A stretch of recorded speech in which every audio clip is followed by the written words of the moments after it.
Hello, I'm Peter C. Haywood, the creator of Night Crew, and as I record this, our Kickstarter has been live for a week. We have exceeded 30% of funding. Kickstarter awarded us the illustrious project we love, and with your help, I think we can get this to fun. So if you haven't yet, tell your friends to check out the show, link them to the Kickstarter, and make sure to support.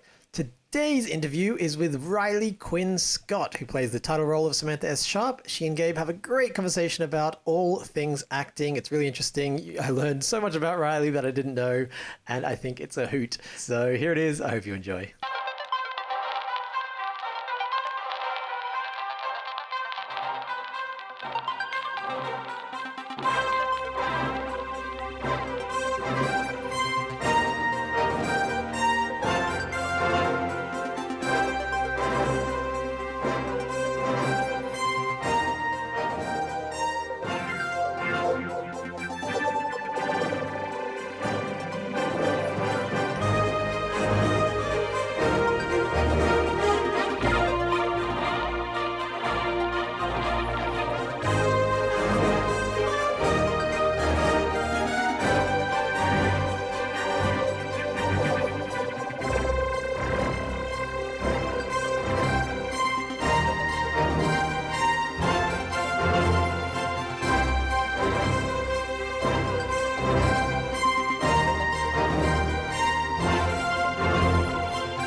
What's up, my friends? Welcome to the Night Crew Interviews, a show that I'm affectionately calling the Night Crew Duty Log. My name is Gabe, and today I'm talking to Riley Quinn Scott, the voice of Samantha S. Sharp, the main character from the Night Crew. Samantha, welcome to the show. Hello. I'm happy to Samantha.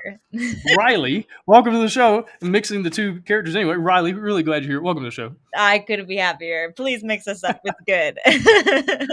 Absolutely. I've really enjoyed your character on the show. I've really just had a lot of fun listening, and I've talked to Peter about kind of where the show is headed. Hopefully, I'm really excited for your character, and so I want to dive into more about that character, how you get into character, things like that. But before we get into that, tell me your bio. How'd you get into acting and kind of get to become part of this whole Hollywood business? I guess I got into acting because my mom was a soap opera actress. She won like a peanut butter commercial contest, and like that's kind of been her kickstart into acting for her acting career, which is very fun. And I love that story. And so yeah, then she just like came here and auditioned and did the whole actor thing, and then booked this soap opera that shot in Mexico, and was like living up her 20s in Mexico. She was like over there when Baz Luhrmann did his Romeo and Juliet. And it's just like, I don't know, hearing those stories growing up, and then eventually finding that I love it too. Yeah, I have a strong support system in her, and that's how I got my start, I guess. Wow, what a great way to open a conversation. Like when people ask, hey, what do you do for a living? And your mom could say, oh, I'm a peanut butter actor. Like, what? Specifically. What an interesting way to get into it. And so, all right, so she was a soap opera star. Were you around while she was filming that? Is that something you got to actually kind of be a part of, or was that a little bit before your time? Oh gosh, this was way before my time. I think by the time she had me, she's had like nine lives, 9 careers. Like I think that she was doing by that point artist management. So she stopped acting because she found other passions. But it's still like a big part of who she is and was, and so she does talk about it frequently. But yeah, she definitely stopped acting by the time she had me. Gotcha. Now, do you have any funny or interesting soap opera star stories? Like my mom's a soap opera star, and so I have this weird thing about my childhood. Anything like that? Oh my gosh. Yeah. Oh, I guess my first acting job is actually because she knew people in the industry, and I was so young, so I'm gonna say this story like, very hazy, but I think my first job was playing a little boy in like an opera. Like I was just like a silent little boy on stage, and like I don't remember it. Like and then there's no footage of it, but it's just like this weird story. My mom was like, yes, you did this. And I'm like, oh, that's great. And then that's my first, job. My first paying gig is being this little boy on stage for an opera that there's no evidence of, just her word and that I have to trust. It would be an interesting, or actually a really strange thing for your mom to make up, though. Yeah, your first job, you were a little boy in an opera. Like, okay, I'm just going to trust you because like the odds of you making something that crazy up is very low.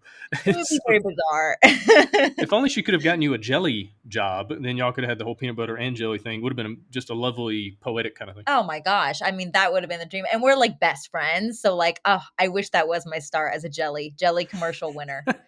Now, okay, so you're really good friends with your mom. Do y'all hang out and just talk shop? And she's like really helped coach you and bring you up to speed as far as acting and voice work and all that kind of stuff? Oh my God, totally. She's my favorite person to watch a movie with because I think her background in acting and then like, the fact that I'm studying it and I'm like, when we sit down and watch a movie, like we really are talking shop. Like I love analyzing movies and I feel like watching movies with her, like we kind of are talking the whole time and not everyone would love that. But we talk acting all the time. And she definitely, when I was just starting out, just like learning like how to do it, like for school musicals or whatever. Like she would rehearse with me at night. Like I would come home from school and she would like be there and like I always asked her. She never forced me to rehearse with her. Yeah, she's always been very, very helpful and made me respect it as like a real art form and like a profession from the beginning. It was never a hobby, with her. She was always like, what's your motivation here? Like, what are you doing? Like she's very hardcore kind of when it comes to this. That's so awesome. I've talked to so many people over the years in different creative fields, whether it's writing or making movies or designing board games, all sorts of stuff. And I've talked to so many people who didn't have support at Yeah. home and they had to just fight tooth and nail to get their parents to respect the job or to respect the chasing of the dream and to stop making snide comments at Thanksgiving. And so it's so awesome that you had somebody right there fighting in your corner, because I know there's a lot of people out there who it's very much the opposite. And so that's such an awesome thing. And I know you're also in acting school. And so tell me about the transition of going from like, all right, mom is kind of coaching me and helping me out. And now I'm in this very kind of different environment. So tell me kind of what that was like and maybe some of the cool, interesting things you've been learning at acting school that maybe you didn't pick up at home from mom. Oh, yeah. Well, I think that, like I would consider mom like my first, maybe my first acting teacher, but I guess my first acting school would be so I took acting all throughout high school and I knew I wanted to be an actress because it was the only class I cared about. Like I might have 5 other tests that week or something, but like if I had a scene that week in acting class, like that came first. That was always my priority to like prep and understand and memorize. And like so I understood that like okay, I take this a lot more serious than I do anything else. From her I really learned like how to break out of my shell and like how to really challenge myself and that it's very uncomfortable. I think that there's a certain comfort in like learning something from your mother. Like, she's not going to maybe push me as hard as like my acting teacher at high school did. And then from there, I went on to a studio in Los Angeles and each and every place that I go and I study, like I have to learn all over again that there's so many different ways that you can go about this. And there's so many different perspectives. And yes, it is subjective, but like regardless of who's teaching me, they all instill in you like the belief that you need to push yourself. And like if you're comfortable,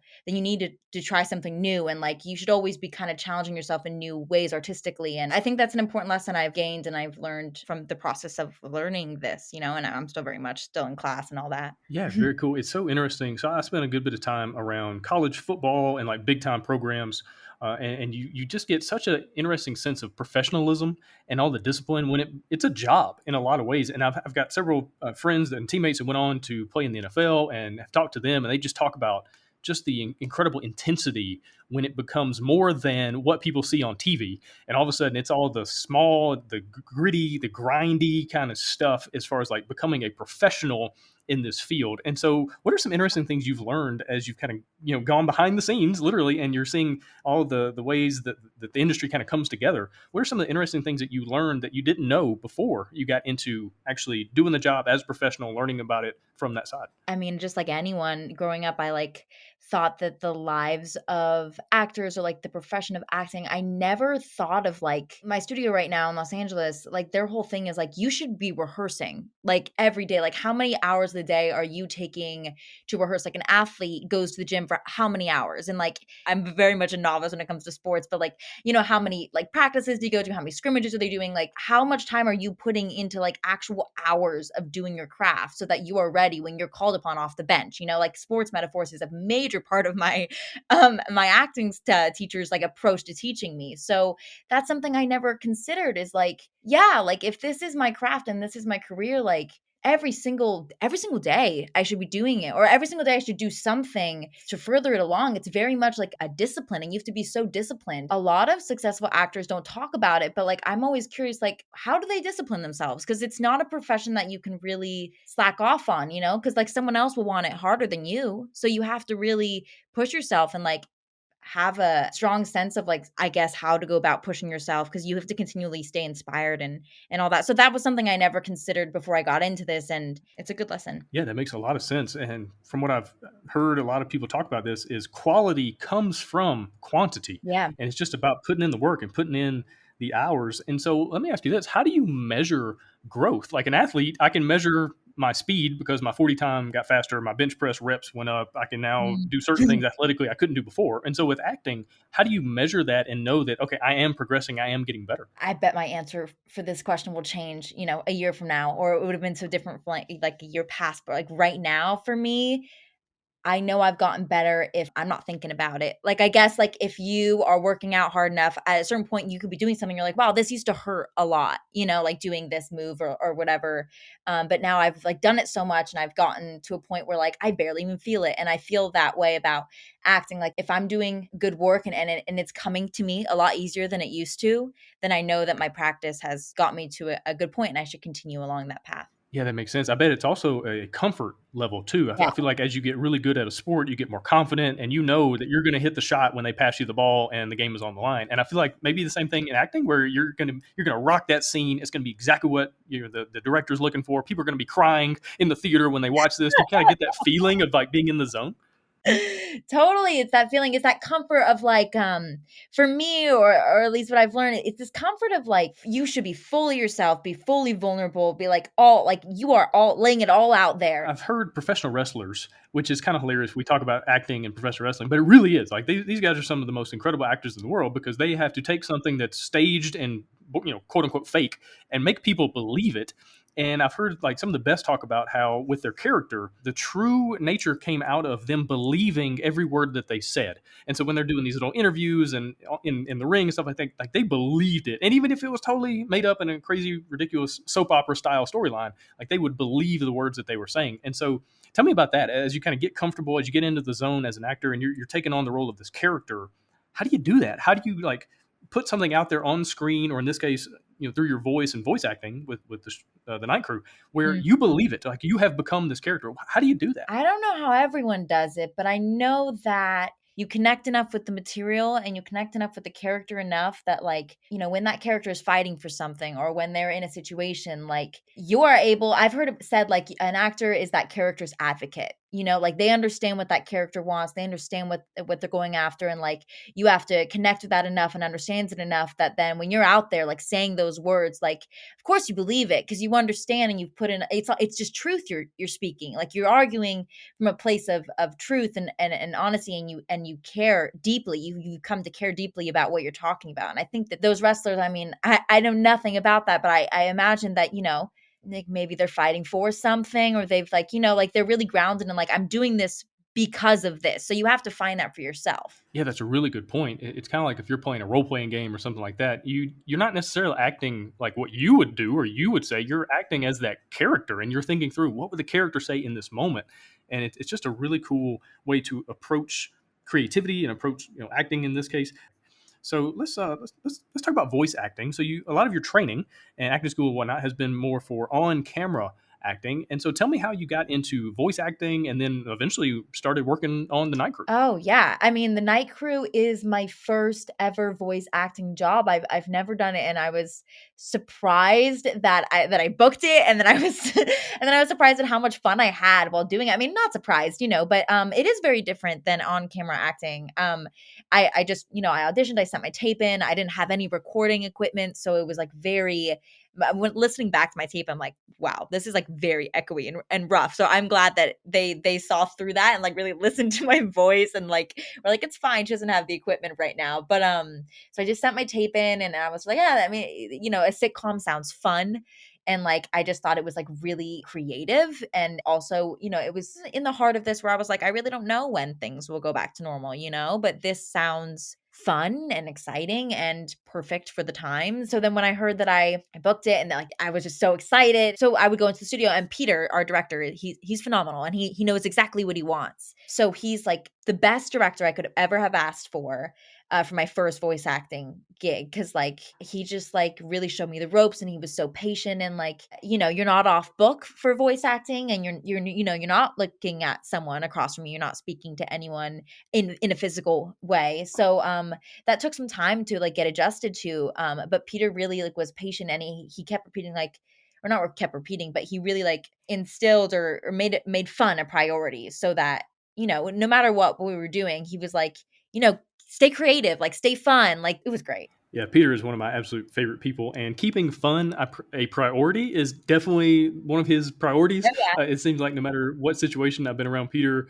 that we've been in, it's the thing. Let's find the fun, and let's really just kind of enjoy this experience. And so, tell me about like the actual doing of the work. Like, are you reading your lines, and then Peter or somebody else is reading for other characters? That way, you can kind of play off of them, and so you can kind of get a gauge of like what other people are saying in the scene, or are you just reading it line for line and you don't get to hear anything else? How does it work? So, I mean, I definitely read the script a lot before, going in. I was very familiar with the script, and I had it, I had a sense of each scene, and like, an idea of what maybe it would sound like, or what the other characters would sound like. Because the thing is yeah, I'm not reading with those other actors. So I do have an idea of what they're going to sound like. We did a table read before anyone recorded, so we all could like get a sense of each other's voices and like energies and stuff like that. But in the actual recording sessions, I was in a booth, and Peter was reading with me, and he would read the line before mine. And if I like did a line and it was kind of like rough, and like we kind of were confused exactly where I was in the scene, then we would read maybe like, the 3 lines going up to my line or something like that. But usually we would just read the line before my line. He's a great reader. He would give me a lot. And I would just work off of him. Like every single time, it's just working off of him. Gotcha. All right. Tell me about Miss Samantha S. Sharp. Tell me about this character. Tell me about like what you were thinking as far as trying to bring this character to life. Maybe little interesting details about her and the way she approaches things and says things and enunciates certain words. Anything about the character that you've had fun creating. Oh my gosh. Um, she's so fun. So Samantha S. Sharp, she's like an up and coming, like rebellious, very driven, like a space pilot, and she wants to be transferred to the SS Freedom, which is like this like epic ship that was in like the like previous war that her grandmother fought in, and she has just like a lot of mythical and like familial history tied to this spacecraft. So that's she's so pumped when she gets to work there, because it's manned by this war hero, Captain Mansfield, who little does she know has decided to like choose an easier, like he's later in life, and he's chosen, to take it easy. So he's working the night shift, which the night shift doesn't do any of the fun adventuring that she's expecting when she comes on board. Instead, we're like in charge of doing the dishes. If there's a big crew on the ship and they're sleeping while we're awake and doing our job is to like, do the dishes and make sure nothing happens. Nothing should happen, but all I want is something to happen. So yeah, the big thing with Samantha is that she's always looking to make something happen,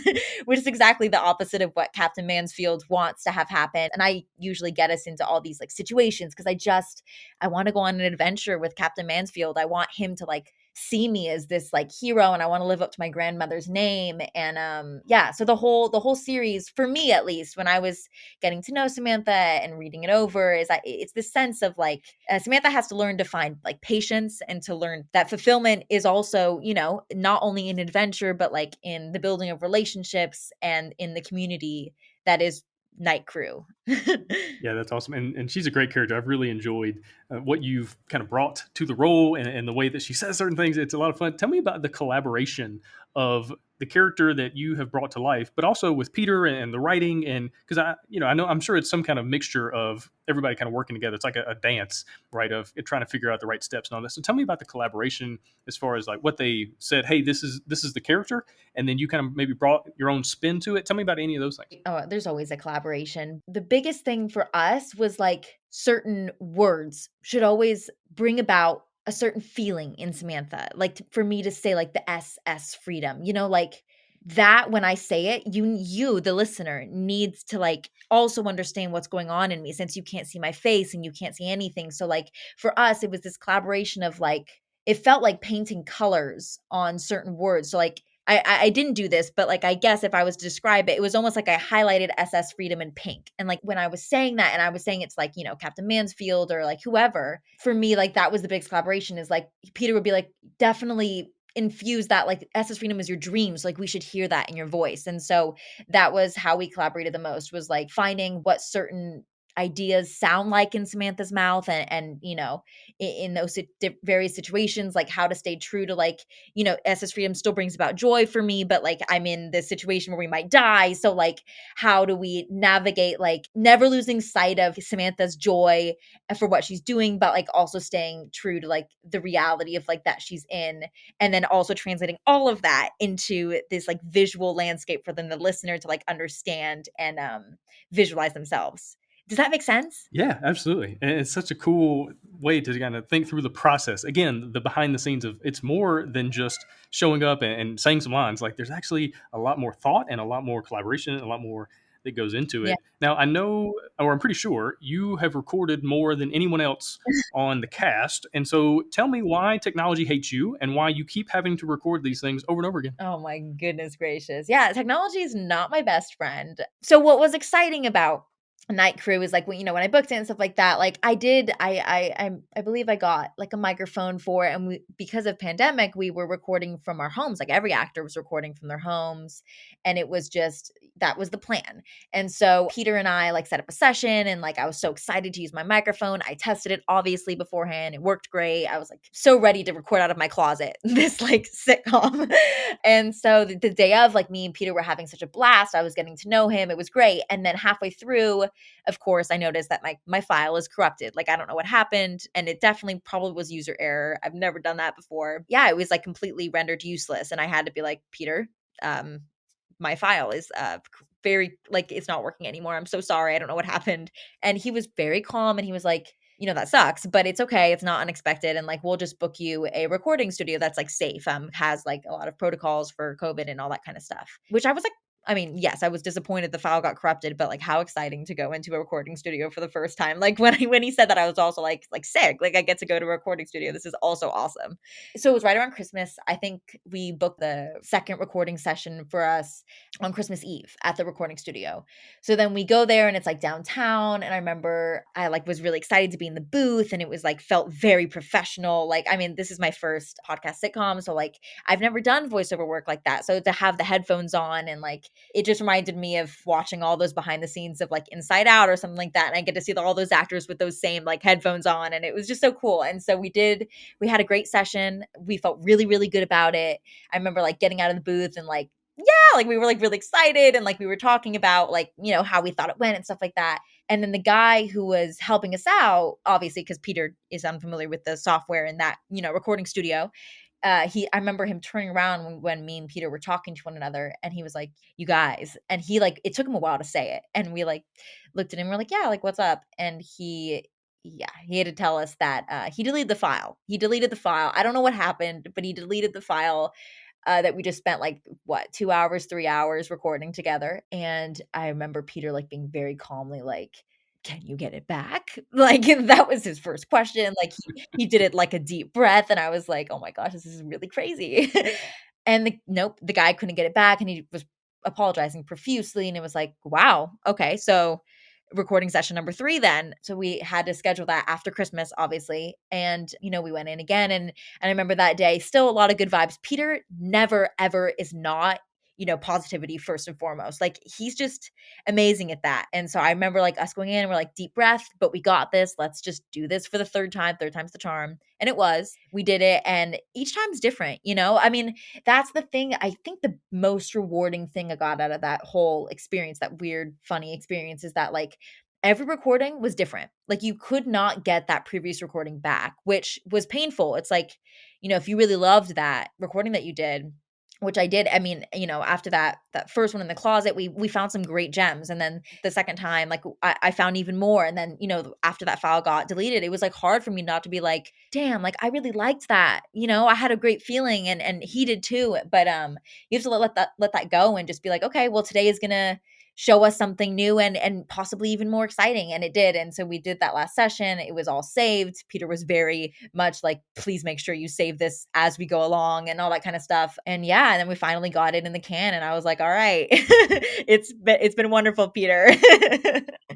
And I guess by that point, you knew those lines really, really well. Yeah. And I guess sometimes you just have to trust the great acting gods in the sky. And I guess those first two takes just weren't the best. And that third one's what needed to go to print. And we'll just go with that. And I think it helps us all sleep at night to think that the universe is working in our favor in those areas. Now, are you hoping to do more voice acting work in the future? Oh, totally. Because it's so very fun and creative in a completely different way than anything I've ever experienced. I'm not a singer. I don't know. I've never really like focused on my voice as an instrument, which I guess isn't exactly correct, because like I know a lot of acting schools, especially traditional acting schools, they really, they help you find your voice and like all these exercises for your voice and all these like different voices you can do. But for me, I've never studied that before. But in finding Samantha Sharp and like finding, how best to go about this voiceover thing, like you do use your voice in a completely different way, and you have to put so much more of yourself in your voice, and I've never thought about that. But like for example, when I was auditioning, I would listen to like my first take and it would just be me kind of, I don't know, I guess I wasn't focusing so much on my voice. I was doing the take as if I was on camera, as if like I would at any self tape. But then I listened to it back and I'm like, you can't really like, I mean, yes, you can hear what I'm feeling, but like it's not as colorful as I'd like it to be, And so then I went back and I really made sure that, certain lines, like you understand what Samantha's going through, I would close my eyes and listen back to it. And yeah, it's just like you have to infuse your voice with so much more, and it's a great practice, and it's a great way to use yourself creatively. So 100% would do more. I also think that you're so much more free. I mean, I can make my voice, I mean, if I learn to make my voice be anything, like you can be anything, because there's no visual tied to you, which is so freeing and fun. Yeah, it's a really good point. I've seen people on YouTube that are these kind of famous voice actors that no one has ever seen before. You don't see them; you just see the character and hear their voice. And they talk about how, because of Hollywood and just the nature of the business, that they would never be able to be this heroic, epic hero because of the way that they look. They don't have muscles on top of muscles. They're not 6'5" or whatever. But as a voice actor, they can be. They can be any character that they can kind of come up with and fit their voice to. And so it seems like just a great way for lots of people who maybe wouldn't be able to do certain things just because of the way the world is, but they can do all sorts of other things in the voice acting world. Riley, this has been excellent. Do you have any, I know you're excited about Samantha, your character. I know you're excited about the Night Crew. What would you tell people to also get them going, to get them excited? Oh my gosh. I would say you guys should tune in because yes, it's a sitcom that like, might remind you of Star Trek, or might remind you of something that you've seen that had to do with space, or like the way that the characters interact might remind you of like other sitcoms. But like there has never been anything that is like this, with like a strong female protagonist that is also like, I just feel like Peter wrote such a very human, funny sitcom in such an unconventional settings. And I think that like, I don't know, if you're very interested in space, or if you're very interested in strong female characters, or if you're very interested in comedy, like it's got it all, and it's worth a listen because it's in a format that you wouldn't expect it to be in. And I think that is really paving the way for that kind of thing. Like, yeah, let's bring it about, like podcast sitcoms. Like I'm sure there's some, but not a lot. Like it's very exciting. Yeah, definitely. And one thing I love about Samantha as a character is she's not perfect. Yeah. She has depth. She makes mistakes. She misinterprets things. She gets herself and her crew into bad situations, and she doesn't just like magically save the day. Like everybody has to come together and they figure things out. And so she's not just this like on a pedestal, better than everybody hero. She's a normal person, but finding a way to do things and be heroic. And I'm really looking forward to where the character goes. I'm hoping we get to hear lots and lots and lots of episodes and seasons in the future, because I'm excited to kind of see where the character goes, and more importantly, where you take this character and using your voice to bring this character to life. Riley, this has been excellent. Really appreciate your time. Good luck with finishing acting school and getting out and getting more roles, and good luck with the Night Crew and everything else you got going on right now. Gabe, thank you so much. This has been a blast. That was Duty Log, hosted by Gabe Barrett. You can find him at Board Game Design Lab. If you just search the internet for Board Game Design Lab, you'll find his amazing content. There's many more hours of him interviewing equally cool people.